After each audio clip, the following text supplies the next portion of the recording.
Revista Espírita. Terceiro ano, 1860. Jornal de Estudos Psicológicos. Publicada sob a direção de Allan Kardec. Março de 1860. Um médium curador. Senhorita Desiree Godu. Senhorita Desiree Godu, de Hennebon, Morbihan.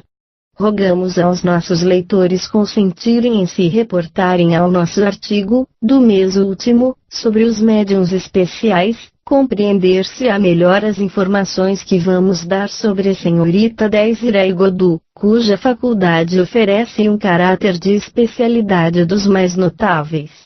Há 8 anos mais ou menos, ela passou sucessivamente por todas as fases da mediunidade, de início médium de efeitos físicos muito poderoso, tornou-se alternativamente médium vidente, audiente, falante, escrevente, e finalmente todas as faculdades se concentraram para a cura dos enfermos, que esta parecia ser a sua missão que cumpre com devotamento e uma abnegação sem limites. Deixemos falar a testemunha ocular, o Sr. Pierre, preceptor em Lorient, que nos transmitiu estes detalhes em resposta às perguntas que lhe dirigimos. A senhorita Desiree Godu, pessoa jovem de 25 anos, pertence a uma família muito honrada, respeitável e respeitada de Lorient. Seu pai é um antigo militar, cavaleiro da Legião de Honra, e sua mãe, mulher paciente e laboriosa, ajuda o melhor que pode sua filha em sua penosa, mas sublime missão.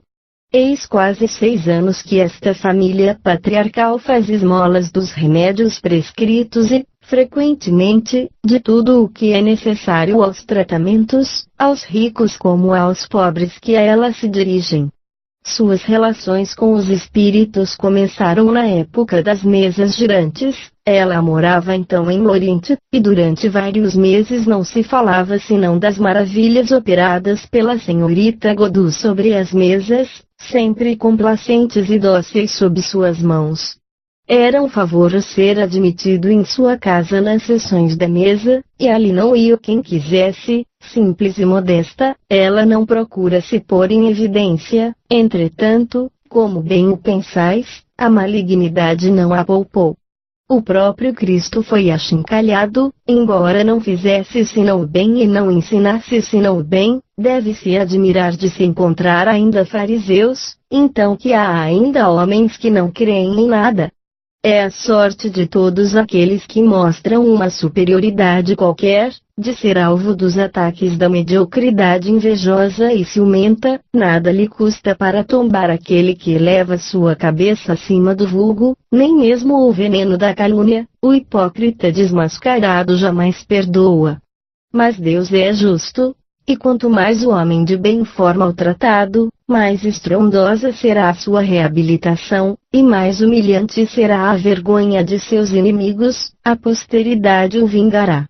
À espera de sua verdadeira missão que, diz-se, deve começar em 2 anos, o espírito que a guia lhe propôs a de curar todas as espécies de enfermidades, o que ela aceitou.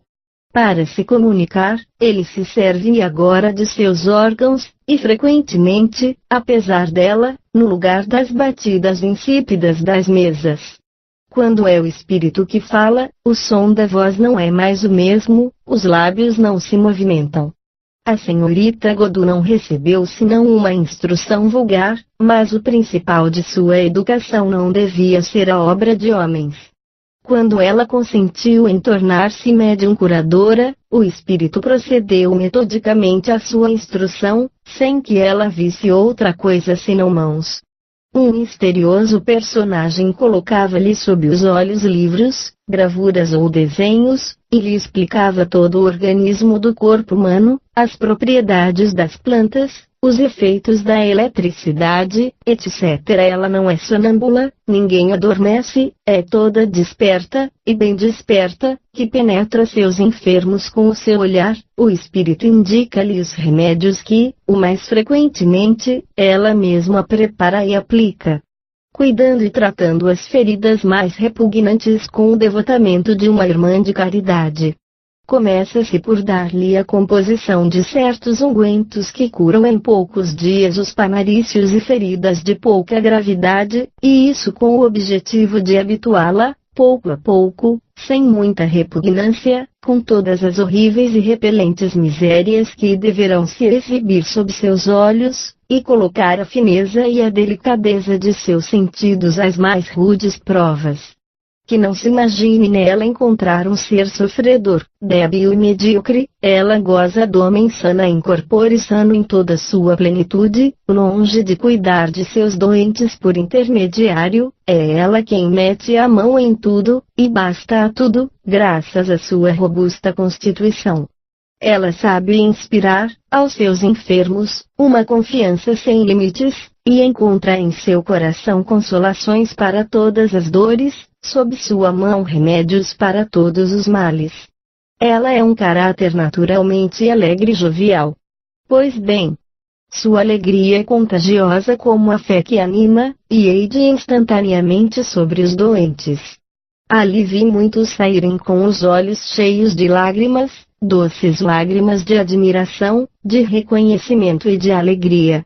Todas as quintas-feiras, dia de feira, e no domingo depois das 6 horas da manhã, até 5 ou 6 horas da tarde, a casa não se esvazia. Para ela, trabalhar é orar, e cumpre isso conscientemente. Antes de tratar dos enfermos, passava dias inteiros confeccionando vestes para os pobres e enxovais para os recém-nascidos, empregando os mais engenhosos meios para tornar incógnitos seus presentes em sua destinação, de sorte que a mão esquerda ignorava sempre o que dava a mão direita. Ela possui um grande número de certificados autênticos entregues por eclesiásticos, autoridades e pessoas notáveis atestando cura que, em outros tempos, seriam olhadas como miraculosas. Sabemos, por pessoas dignas de fé, que nada há de exagerado na narração que se acaba de ler, e estamos felizes em poder assinalar o digno emprego que a senhorita Godu faz da faculdade excepcional que lhe foi dada. Esperamos que estes elogios, que nos fazemos prazer em reproduzi-los no interesse na humanidade, não alterarão nela sua modéstia, que dobra o preço do bem, e que ela não escutará as sugestões do espírito do orgulho. O orgulho é o escolho de um grande número de médiuns, e vimos muitos deles cujas faculdades transcendentes foram aniquiladas ou pervertidas, desde que deram ouvido a esse demônio tentador. As melhores intenções não o garantem de suas armadilhas, e é precisamente contra os bons que ele levanta suas baterias, porque se satisfaz em fazê-los sucumbirem, e mostrar que é o mais forte. Ele se introduz no coração com tanto jeito que, frequentemente, está em seu meio sem que disso se suspeite. O orgulho também é o último defeito confessado a si mesmo, semelhante a essas doenças mortais das quais se tem o germen latente, e sobre a gravidade das quais o doente se ilude até o último momento, por isso é tão difícil desarraigá-las.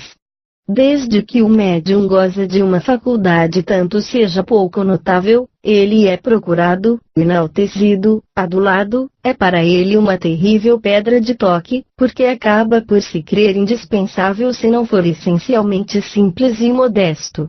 Infeliz dele sobretudo se persuade não ter relações senão com bons espíritos, custa-lhe reconhecer que foi iludido e, frequentemente mesmo, escreve ou ouve sua própria condenação, sua própria censura, sem crer que isso se dirija a ele. Ora, é precisamente essa cegueira que dá presa sobre ele. Os espíritos enganadores disso se aproveitam para fasciná-lo, dominá-lo, subjugá-lo cada vez mais, ao ponto de fazê-lo tomar por verdades as coisas mais falsas, e é assim que se perde nele o dom precioso que não recebera de Deus senão para se tornar útil aos seus semelhantes, porque os bons espíritos se retiram sempre, de quem escuta de preferência os maus.